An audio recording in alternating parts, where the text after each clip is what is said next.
Episode की starting में दिखाते हैं कि फैंग हाउ फे फैमिली का सिटी लॉर्ड का पोजीशन जीतने में हेल्प कर दिया होता है और हेल्प करने के बाद वो डीमन बिस्ट माउंटेन कल्टीवेट करने के लिए जाने के लिए कहता है।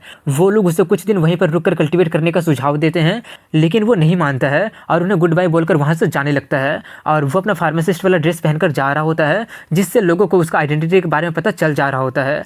इसके बाद वो डीमन बिस्ट माउंटेन पहुँच जाता है और एक गुफा के अंदर जाकर कल्टीवेट करना स्टार्ट कर देता है और अपना सभी मार्शल क्रिस्टल को रिफाइन करके अपने स्किल को येलो लेवल में पहुंचा देता है। इसके बाद अगले दिन का सीन दिखाया जाता है, जहां पर वो गुफा से बाहर निकलकर स्ट्रेच करते हुए कह रहा होता है कि लगता है कि मैं मार्शल प्रैक्टिशनर के एडवांस रैंक में पहुंच गया हूं। ये बोलकर वो शिकार करने चला जाता है और जाकर एक भालू का शिकार कर लेता है और रात को उसी को पकाकर खा रहा होता है। और तभी वहां पर उसकी मास्टर आकर उसे बताती है कि तुम्हारा अभी का फिजिक और कुछ स्पिरिट मेडिसिन के टेम्पर से तुम लो ग्रेड की ई क्रिस्टल को भी रिफाइन कर सकते हो। फैंग पूछता है वो कौन सा क्रिस्टल होता है। लाओ बताती है कि कुछ क्रिस्टल हेवन और अर्थ के एक्सट्रीम रीजन में मौजूद होते हैं। एग्जाम्पल के लिए फायर एट्रीब्यूट वाले ई क्रिस्टल ज्वालामुखी में मौजूद होता है। आइस एट्रीब्यूट वाले ई क्रिस्टल काफी ज्यादा ठंडे प्लेस में मौजूद होता है। फैंग और थंडर एट्रीब्यूट के बारे में पूछता है। वो बताती है कि थंडर एट्रीब्यूट वाले काफी ज्यादा प्रीशियस और काफी ज्यादा रेयर होते हैं, जो कि आसानी से नहीं मिलते हैं। अभी तुम सिर्फ लो लेवल के ई क्रिस्टल को ही रिफाइन कर सकते हो और अभी सिर्फ आइस एट्रीब्यूट वाले को ही तुम रिफाइन कर सकते हो। फैंग कहता है कि साइलम किंगडम में एक आइस सिटी है और वो काफी सालों से बर्फ के चादर से ढका हुआ है और वहाँ का बर्फ अभी तक पिघला नहीं है। क्या वहाँ पर वो वाला क्रिस्टल मिल सकता है? वो कहती है कि जो तुम बोल रहे हो उसके हिसाब से वहाँ पर 80% चांस है उसे होने का। ये सुनकर वो वहाँ पर जाने की तैयारी करने लगता है, लेकिन तभी वो उसे रोकते हुए कहती है कि वो क्रिस्टल जरूर लो ग्रेड का होगा और मुझे नहीं लगता कि तुम्हारा बॉडी इस हालत में उसे रिफाइन कर भी पाएगा। ये बोलकर वो उसे एक स्पिरिट मेडिसिन का रेसिपी देती है और उसमें यूज किया जाने वाला हर्ब सिर्फ ठंडी जगह पर ही मिलता है और उसे चेतावनी देती है कि बिना सभी हर्ब को जमा किए रिस्क मत लेना। इसके 3 दिन बाद का सीन दिखाया जाता है, जहाँ पर वो आइस सिटी में पहुँच गया होता है। उसके पास डिवाइन मेडिकल बुक होने के कारण उससे ज़्यादा ठंड नहीं लग रही होती है और उसके फार्मासिस्ट वाले ड्रेस को देखकर सभी लोग समझ जाते हैं कि वो एक फार्मासिस्ट है और उससे काफ़ी ज़्यादा इज्जत से बात कर रहे होते हैं। वो जाकर देखता है तो उसे पता चलता है कि वहाँ पर कोई भी फार्मासिस्ट गिल्ड होता ही नहीं है।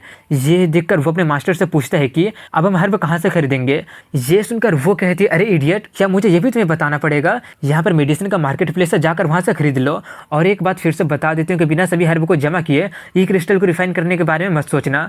इसलिए वो जाकर कुछ मेडिसिन को खरीद लेता है और दुकानदार उसे कम दाम में दे देता है। ये देखकर फैंग कहता है कि ये तो काफ़ी ज़्यादा चीप है। वो दुकानदार कहते हैं कि आप हमारे दुकान में आए हैं, यही हमारे लिए बहुत ही ऑनर की बात है। फैंग को सभी मेडिसिनल हर्ब मिल गया होता है, सिर्फ 2 मेडिसिनल हर्ब को छोड़कर। इसलिए वो उन्हें ढूंढने के लिए आइस फील्ड में जाने के बारे में सोचता है, लेकिन तभी उसके मास्टर कहते हैं कि वहाँ पर काफ़ी सारे मार्शल मास्टर और मार्शल स्पिरिट लेवल के बीस्ट होंगे जिन्हें तुम हरा नहीं पाओगे। ये सुनकर वो पूछता तो कि आपके पास इसको लेकर कोई सोल्यूशन है? वो एक घर का लोकेशन बताकर कहते हैं कि वहाँ पर एक आदमी है जिससे कि बहुत ही ज़्यादा हेल्प की ज़रूरत है। फैंग उस घर में एंटर कर जाता है और करके पूछता है क्या यहाँ पर कोई है, और उसे वहाँ से काफ़ी स्ट्रॉन्ग मेडिसिन का स्मेल आ रहा होता है। तभी वहाँ पर मौजूद पर्सन उससे कहता है कि निकल जाओ यहाँ से, यहाँ पर तुम्हारे लिए कोई काम नहीं है। ये सुनकर फैंग उससे कहता है तो तुम एक फार्मासिस्ट को ऐसे ट्रीट करते हो, और कुछ स्मेल करके कहता है कि अगर मैं गलत नहीं हूँ तो तुम्हें जहर दिया गया है और वो जहर एक फायर बेस्ड पॉइजन है, इसलिए तुम यहाँ पर ठंडी जगह पर हो ताकि तुम उसे सप्रेस कर सको।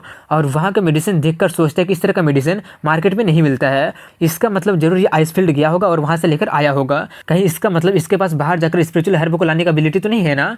वहीं पर ये सुनकर वो पर्सन उससे कहता है कि एक लिटिल येलो ग्रेड का फार्मासिस्ट होकर इतना बड़ा मुंह तुम्हारे पास है। फैंग कहता है कि ये बोलना अभी ठीक नहीं होगा कि मेरा मुंह बड़ा है या फिर नहीं है, लेकिन आपका पॉइजन मुझे इंप्रेस नहीं कर पाया है। तभी वो पर्सन अपना हाथ का कटोरा पटकते हुए अपना ऑरा से दरवाजे को बंद करने जाता है। ये देखकर फैंग एक पल के लिए डर गया होता कि कहीं ये हमला तो नहीं करने वाला है ना, लेकिन वहीं पर वो अपने ऑरा का यूज करके दरवाजा को बंद कर देता है और उससे पूछते कि किसने तुम्हें यहाँ पर भेजा है। उसका ऑरा देखकर फैंग सोचता है कि इसका ऑरा तो फेंजी को सरपास कर रहा है, इसका मतलब ये ऑलरेडी मार्शल स्पिरिट लेवल में पहुंच गया है और ये इतना ज़्यादा ऑरा पॉइजन होने के बाद भी दिखा रहा है।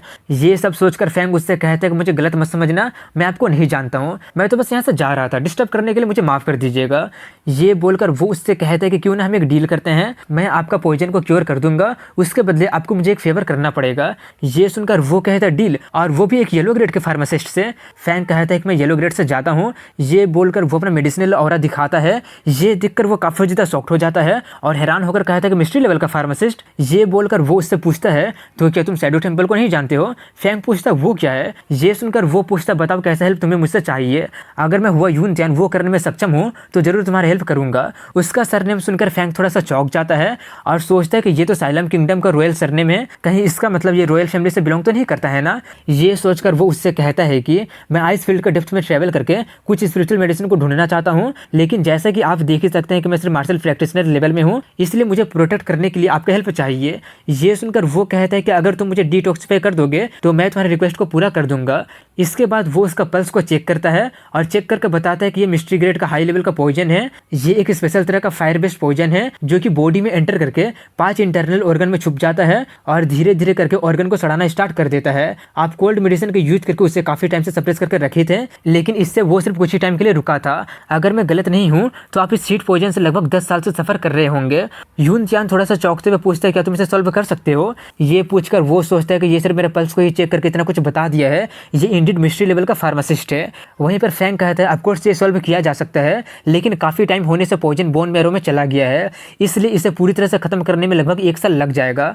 ये सुनकर वो जल्दी से फैंग के सामने बो करके कहने लगा होता है कि टाइम कोई इशू नहीं है, अगर आप इसे डिटॉक्सिफाई कर देंगे तो मेरे ऊपर आपका एहसान रहेगा और मैं इसे अपने पूरे लाइफ में कभी भी नहीं भूलूंगा। इसके बाद दिखाते हैं कि वो इसे हील करना स्टार्ट कर देता है और वो उसे आधे घंटे तक हील करते रहता है और सोचते हैं कि इसका फिजिक को देखकर लग रहा है कि ये ऑलरेडी मार्शल स्पिरिट को पार करके मार्शल एंसेस्टर लेवल में पहुंच गया है। इसका जैसा बॉडी गार्ड होने के कारण अब मुझे कोई डर नहीं होगा। इतना सोचकर वो इसे हील करके पूछते हैं कि अब आपको कैसा लग रहा है। वो खुद को फील करके कहते हैं कि सिर्फ कुछ ही मिनट में इतना जल्दी इरेडिकेट हो गया है, अब मुझे पहले से काफी अच्छा लग रहा है। ये बोलकर वो उसे देखकर सोचते हैं कि केमिस्ट्री लेवल का फार्मासिस्ट है और मार्शल प्रैक्टिशनर लेवल में भी पहुंच गया है और सिर्फ ये 13 साल का ही बच्चा है। यहाँ तक कि रॉयल कैपिटल में भी ये सिर्फ जीनियस ही कर पाते हैं, लेकिन उतना छोटा टाउन में ये करके दिखा दिया है। ये अभी भी बहुत ही बड़ा मिस्ट्री है। इसके बाद अगले दिन का सीन दिखाया जाता है जहां पर वो लोग आइस फील्ड में जा रहे होते हैं और तभी एक स्नो एप हमला करने के लिए आ जाता है, लेकिन यून चियान उसे एक ही पंच में खत्म कर देता है और उसे कलेक्ट करने के लिए कहता है। फैंग उसे कलेक्ट करते हुए कहता है कि ये हमारे रास्ते में पड़ने वाला 38वां स्नो एप है। तभी उन दोनों को थोड़ा सा ठंड लगना स्टार्ट हो जाता है। ये देखकर वो कहता है मुझे डिवाइन मेडिकल बुक प्रोटेक्ट कर रहा है और यून चियान को उसका मार्शल एंसेस्टर वाला बॉडी, लेकिन फिर भी हम लोगों को ठंडा क्यों लगने लगा है। उसकी मास्टर बताते हैं कि ई क्रिस्टल इवॉल्व हो गया है, इसलिए ठंड बढ़ गया है। ये सुनकर फैंग हैरानी से कहता है तो क्या अब मैं उसे रिफाइन कर पाऊंगा। वो कहते हैं कि तुम्हारे बॉडी में मेडिसिनल किंग लोटस के होने के कारण तुम मुझसे थोड़ा सा फाइट कर ही लोगे, लेकिन उसके लिए तुम्हें कुछ हर्बों को चेंज करना पड़ेगा। ये सुनकर वो पूछता है क्या क्या चेंज करना होगा। वो उससे कहते हैं कि तुम जैसे बताए थे यहाँ की सिचुएशन उससे काफी ज्यादा खतरनाक है और अब मुझे नहीं लगता कि लोटस किंग का मेडिकल प्रॉपर्टी उसे सप्रेस कर पाएगा, इसलिए तुम्हें कुछ और सप्लीमेंट्री स्ट्रॉन्ग मेडिसिन की जरूरत पड़ेगी, इसलिए अब तुम्हें उन्हें प्रिपेयर करना स्टार्ट कर दो। ये सुनकर वो कहता है कि मैं उन मेडिसिनल को इस आइस फील्ड में कहाँ पर ढूंढूंगा। ये सोचकर वो यूनचियान से कहता है कि मुझे दूसरे सिटी में जाकर कुछ मेडिसिनल हर्ब को खरीदना पड़ेगा और फिर से वापस आना पड़ेगा। ये सुनकर यूनचियान कहता है कहीं इसका मतलब आप ई क्रिस्टल को रिफाइन करना तो नहीं चाहते हैं ना। ये सुनकर वो उससे पूछता है कि आप भी ई क्रिस्टल के बारे में जानते हैं।